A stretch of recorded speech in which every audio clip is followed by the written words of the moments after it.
안녕하세요. 오랜만에 슈퍼전대 빌런들의 정치 이야기로 돌아왔는데요. 오늘 다루는 전대는 1980년작 전자전대 덴지맨입니다.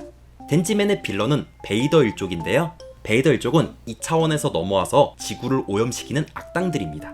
베이더 일족의 보스는 헤드리안 여왕이고요. 여왕 밑에는 헤드라 장군이 있고 그 밑에는 부관으로 미라와 케라가 있습니다. 이 세 명은 마치 후레시맨에 나오는 원더와 우르크, 키르트처럼 사이좋게 지냈는데요. 매 작전마다 여왕에게 충성하면서 열심히 일했고 헤드리안 여왕도 부하인 이들을 엄청 아꼈습니다. 비록 악당이긴 하지만 베이더 일족의 사내 문화는 엄청 화기애애했습니다. 그런데 이들의 평화로운 사내 문화는 제3세력인 발리키 마왕이 등장하면서 산산조각 무너졌습니다. 덴지맨 37화에서 새로운 악당 발리키 마왕이 등장합니다. 발리키 마왕은 처음 등장하자마자 압도적인 파워로 덴지맨을 무력화시켰고 그 덕분에 헤드리안 여왕에게 인정을 받아서 베이더 성에 당분간 머물게 됩니다. 이후 베이더 일족의 든든한 병력이 될 줄 알았는데요. 하지만 발리키 마왕은 37화에 처음 등장한 이후부터 계속 출동하지 않고 베이더 성에 머물면서 먹고 자고 놀기만 했습니다.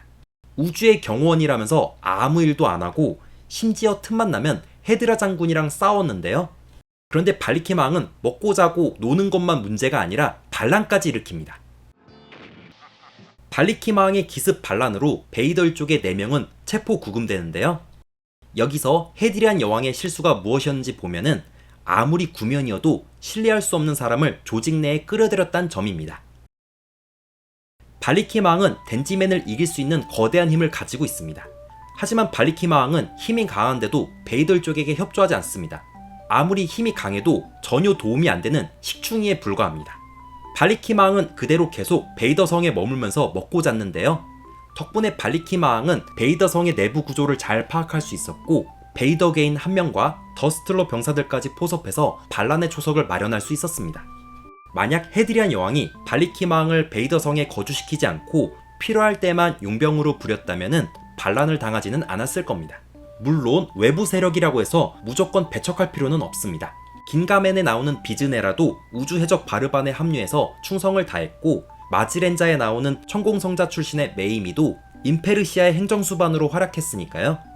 하지만 그만큼 외부에서 누군가를 데려올 때는 보다 정확하고 확실한 검증을 거쳐야 했습니다. 평소에는 반만 축내면서 틈만 나면 헤드라 장군과 싸우는 발리키 마왕을 그냥 내버려 두었다는 점도 문제입니다. 이미 의심할 여지가 많았는데 말이죠. 다행히 발리키 마왕의 반란은 헤드리안 여왕의 기지로 진압하는 데 성공합니다. 그런데 헤드리안 여왕은 여기서 또 한 가지 실수를 저지릅니다. 바로 발리키 마왕을 바로 사용시키지 않았다는 점입니다. 헤드리안 여왕은 발리키 마왕을 최대한 고통스럽게 죽게 한다면서 양초로 만들었습니다. 하지만 그로 인해 발리키 마왕은 시간을 벌 수 있었고 발리키 마왕의 전용 괴물인 발리키 몬스를 부활시키는 데 성공합니다.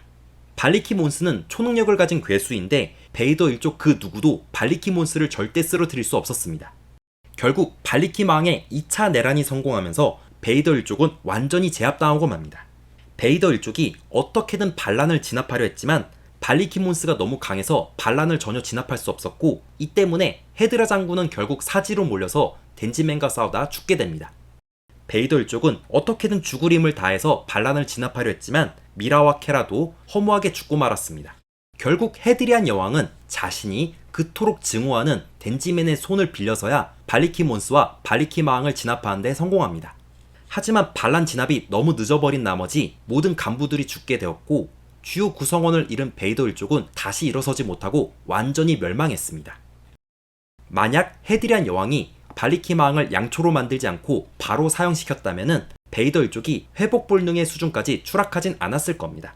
발리키 몬스의 힘이 강하긴 하지만 반려동물 정도의 지능만 가지고 있기 때문에 발리키 마왕이 죽은 상태에서 발리키 몬스가 부활했다면 아마 베이더 일족이 발리키 몬스를 조종했을 겁니다. 결국 헤드리안 여왕이 반란 수괴인 발리키 마왕을 제때 사용시키지 않은 것이 큰 패착이었습니다. 내란을 진압했다고 해서 안심했다가는 내란 수괴가 다시 세력을 규합해서 조직사회를 위험에 빠뜨릴 수 있습니다.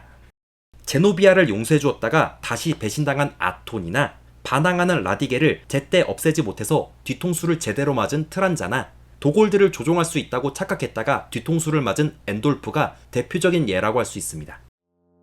우리가 베이더 일족을 보면서 반면교사 삼을 점은 크게 두 가지입니다.